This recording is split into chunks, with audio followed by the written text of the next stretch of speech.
Hello children, welcome to my class. This is chapter 5, Footprints Without Feet. Let's start chapter. Open your book. The two boys started in surprise at the fresh muddy imprints of a pair of bare feet. What was a barefooted man doing on the steps of a house in the middle of London, and where was the man? As the as they gazed, a remarkable sight met their eyes. A fresh footmark appeared from nowhere. दो लड़कों ने आश्चर्य से एक जोड़ा नंगे पैरों की कीचड़ युक्त कीचड़ में सनी हुई ताजा छाप देखी। लंदन के मध्य में एक मकान की सीढ़ियों पर नंगे पैर वाला व्यक्ति भला क्या कर रहा है, और वह व्यक्ति कहाँ था? Further footprints followed, one after another, descending the steps and progressing down the street. The boys followed fascinated until the muddy impression became fainter and fainter and at last disappeared altogether. अभी वे ध्यान से देख ही रहे थे कि एक महत्वपूर्ण नज़ारा उन्हें दिखाई दिया। पैर का एक ताज़ा निशान पता नहीं कहाँ से प्रकट हुआ। एक के बाद एक और पांव के निशान पड़ते गए, सीढ़ियों के नीचे सड़क की ओर बढ़ते गए। The explanation of the mystery was really simple enough. The bewildered boys had been following a scientist who had just discovered how to make the human body transparent. Griffin, the scientist, had carried out experiment after experiment to prove that the human body could become invisible. Finally, he swallowed certain rare drugs and his body became as transparent as sheet of glass, though it also remained as solid as glass. लड़कों ने सम्मोहित होकर पीछा किया जब तक कि वे कीचड़ युक्त निशान धुंधले पड़ते हुए गायब नहीं हो गए। इस रहस्य की व्याख्या वास्तव में काफी साधारण थी। हैरान लड़के एक ऐसे वैज्ञानिक का पीछा कर रहे थे जिसने अभी अभी मानवीय शरीर को पारदर्शी बनाने की खोज की। वैज्ञानिक ग्रिफिन थे। उन्होंने यह सिद्ध करने के लिए एक के बाद एक प्रयोग किए कि मानव शरीर को अदृश्य कैसे बनाया जा सकता है। यह सिद्ध करने के लिए अंत में उन्होंने एक विशेष दुर्लभ दवा बनाई और उनका शरीर उसी प्रकार पारदर्शी हो गया जैसे कि शीशे की एक चादर। हालांकि यह उसी प्रकार ठोस भी बना रहा जैसे कि शीशा। Brilliant scientist though he was, Griffin was rather a lawless person. His landlord disliked him and tried to eject him. In revenue, Griffin set fire to the house. To get away without being seen, he had to remove his clothes. Thus it was that he became a homeless wanderer, without clothes, without money, and quite invisible until he happened to step in some mud and left footprints as he walked. Griffin एक प्रतिभाशाली वैज्ञानिक थे, लेकिन वह कानून विरोधी व्यक्ति थे। उसका जो मकान मालिक था उसे नापसंद करता था और उससे अपना मकान खाली करवाने की कोशिश की, तो बदले के रूप में ग्रिफिन ने उसके घर को आग लगा दी। बिना किसी के देखे हुए भाग जाने के लिए उसे अपने कपड़े उतारने पड़े और इस प्रकार वह एक बेघर घुमक्कर बन गया, बिना कपड़ों, बिना धन और अदृश्य, जब तक कि उसके पांव किसी कीचड़ में न पड़ जाएं और चलते समय वह कीचड़ युक्त पैरों के निशान न छोड़ चला जाए। Come to the next page. He escaped easily enough from the boys who followed his footprints in London, but his adventures were by no means over. he had chosen a bad time of the year to wander about London without clothes. It was midwinter. The air was bitterly cold and he could not do without clothes. Instead of walking about the streets, he decided to slip into a big London store for his warmth. Store for warmth. और लड़कों से तो सरलता से बच निकला जो London में उसका पीछा कर रहे थे, लेकिन उसकी परेशानियों का अंत नहीं हुआ था। उसने लंदन में निर्वस्त्र घूमने के लिए गलत समय चुन लिया था, क्योंकि ये जो समय था वो ठंड का समय था। हवा बर्फीली, जाड़े का समय था। हवा बर्फीली ठंडी थी और कपड़े के बिना ग्रिफिन का काम नहीं चल सकता था।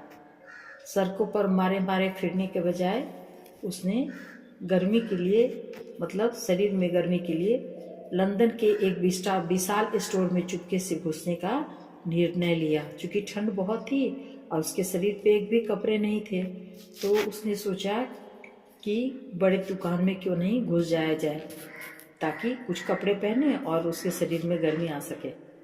Closing time arrived, and as soon as the doors were shut, Griffin was able to give himself the pleasure of clothing and feeding himself without regard to expense. He broke open boxes and wrappers and fitted himself out with warm clothes. Soon, with shoes and overcoat and a wide-brimmed hat, he became a fully dressed and visible person. In the kitchen of the restaurant, he found cold meat and coffee, and he followed up the meal with sweets and wine taken from the grocery store. Finally, he settled down to sleep on a pile of quilts. If only Griffin had managed to wake up in good time, all might have been well. As it was, he did not wake up until the assistants were already arriving next morning. Store के बंद होने का समय हो गया और जैसे ही दरवाजे बंद किए गए, ग्रिफिन ने बिना पैसा खर्च किए भोजन कर लिया, वस्त्र पहन लिए। उसने बॉक्स तोड़ दिए और स्वयं को उन्हीं वस्त्रों से ढक लिया। शीघ्र ही जूते, ओवरकोट और चौड़े घेरे वाले हैट लगाए और पूर्ण रूप से वस्त्र पहना व्यक्ति दिखाई देने लगा। रेस्तरां के किचन में उसको ठंडा गोश्त भी मिल गया और कॉफ़ी उपलब्ध हो गए और भोजन के पश्चात उसने मिठाई खाई, मदिरा पी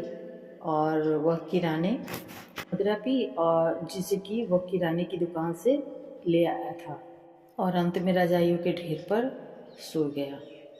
यदि ग्रिफिन समय पर जागने में सफल हो जाता तो सब कुछ ठीक ठाक होता, पर वह उस समय नहीं उठ पाया जब तक अगली सुबह दुकान के सहायक वहां नहीं आ गए। When he saw a couple of them approaching, he panicked and began to run. They naturally gave chase. In the end, he was able to escape only by quickly taking off his newly found clothes. So once more he found himself invisible but naked in the chilly January air. This time he decided to try the stock of a theatrical company in the hope of finding not only clothes but also something that would hide the empty space above his shoulders. Shivering with the cold, he hurried to Drury Lane, the center of the theatre world. He soon found a suitable shop. He made his way invisible upstairs and came out a little later wearing bandage round his forehead, dark glasses, false nose, big bushy side whiskers, and a large hat. To escape without being seen, he celeriously attacked the shopkeeper from behind, after which he robbed him of all the money he could find.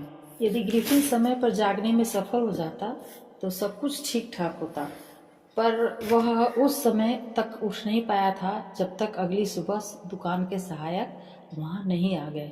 उसने 2 सहायकों को आते हुए देखा तो भयभीत हो गया और भागने लगा, पैनिक हो गया। स्वाभाविक था कि उन्होंने उसका पीछा किया और अंत में अपने नए धारण किए हुए कपड़ों को उतारकर वह उनसे बचने में सफल हो गया। जो कपड़े पहने थे उसको खोलकर छोड़ दिया। इस प्रकार उसने स्वयं को अदृश्य तो बना लिया, लेकिन जनवरी की कड़ाके की ठंड में वह वस्त्रहीन था। इस बार उसने एक नाटक कंपनी के स्टोर में घुसने का निश्चय किया। उसे आशा था कि उसे वहां न केवल पहनने को वस्त्र मिलेंगे, वरन कंधों को ढकने के लिए कुछ चीजें मिल जाएंगी। ठंड से कांपते हुए वह तेज गति से ड्ररी लेन गया, जो थिएटर का केंद्र था, थिएटर जगत का। उसे शीघ्र ही एक उपयुक्त दुकान मिल गई। वह उसके अंदर अदृश्य रूप से घुस गया, सीढ़ियों पर चढ़ा और थोड़ी देर बाद अपने माथे पर पट्टियां बांधकर, काले चश्मे, नकली नाक, एक बड़ी सी गुलमच्छे पहने और एक बड़ा सा हैट सिर पर पहनकर बाहर निकला। बिना दिखाई दिए बचकर निकलने के लिए उसने क्रूरतापूर्वक पीछे से दुकानदार पर आक्रमण कर दिया और उसके बाद उसका सारा धन लूट लिया। Eager to get away from crowded London, he took a train to the village of Epping, where he booked 2 rooms at the local inn. The arrival of a stranger at an inn in winter was in any case an unusual event. A stranger of such uncommon appearance set all tongues wagging. Mrs. Hall, the landlord's wife, made every effort to be friendly, but Griffin had no desire to talk and told her, "My reason for coming to Epping is a desire for solitude. I do not wish to be disturbed in my work. Besides, an accident has affected my face." Satisfied that her guest was an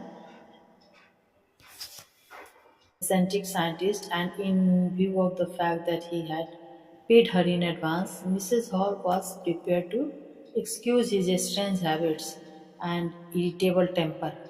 But the stolen money did not last long, and presently Griffin had to admit that he had no more ready cash. He pretended, however, that he was expecting a check to arrive at any moment. भीड़ वाले London से दूर जाने के लिए वो बेचैन था। उसने आइपिंग गांव को जाने वाली ट्रेन पकड़ ली, जहां इसने स्थानीय सराय में 2 कमरे बुक करा लिए। जारेन में किसी अजनबी का सराय में आगमन एक अननेचुरल घटना थी। इस प्रकार के विचित्र शक्ल वाले अजनबी को देखकर सभी लोग चर्चा करने लगे। मिसेज हॉल, सराय मालिक की पत्नी, ने उससे दोस्ती करने का पूरा प्रयास किया, पर ग्रिफिन को बात करने की जरा भी इच्छा नहीं थी और वह यह बात मिसेज हॉल को बता दी। आइपिंग में मेरे आने का कारण है एकांतवास, उसने कहा। मैं नहीं चाहता कि कोई मेरे काम में विघ्न डाले। इसके अलावा एक दुर्घटना में मेरा चेहरा खराब हो गया था। इस बात से संतुष्ट होकर कि उसका मेहमान एक संघ की वैज्ञानिक है, इस बात को ध्यान में रखकर कि उसने उसे किराया एडवांस किया था, मिसेज हॉल उसकी आदतों और गुस्सैल स्वभाव को अनदेखा करने के लिए तैयार हो गई। परंतु उसका चुराया हुआ धन ज्यादा दिनों तक नहीं चला और हाल ही में ग्रिफिन को यह स्वीकार करना पड़ा कि अब उसके पास कोई नकद धन नहीं है। उसने बहाना किया कि उसे किसी भी क्षण एक चेक प्राप्त होने वाला है। Shortly afterwards, a curious episode occurred. Very early in the morning, a clergyman and his wife were awakened by noises in the study. Creeping downstairs, they heard the chink of money being taken from the clergyman's desk. Without making any noise and with a poker grasped firmly in his hand, the clergyman flung open the door, surrender. कुछ समय के बाद एक विचित्र घटना घटी। बहुत सवेरे एक पादरी और उसकी पत्नी अपने अध्ययन कक्ष में शोर सुनकर जाग गए। धीरे धीरे सीढ़ियों से नीचे उतरते समय उन्होंने पैसों के खनखनाने की ध्वनि सुनी। उन्हें पादरी की डेस्क से निकाला जा रहा था। बिना किसी शोर के और अपने हाथ में लोहे की एक छड़ पकड़े हुए पादरी ने दरवाज़ा खोला। समर्पण कर दो। तो आज यहीं पे रहने देते हैं, फिर नेक्स्ट पार्ट इसका अगले क्लास में। ओके। अच्छा लगा और समझ में आया और आगे के चैप्टर के लिए please like and subscribe. Thank you guys.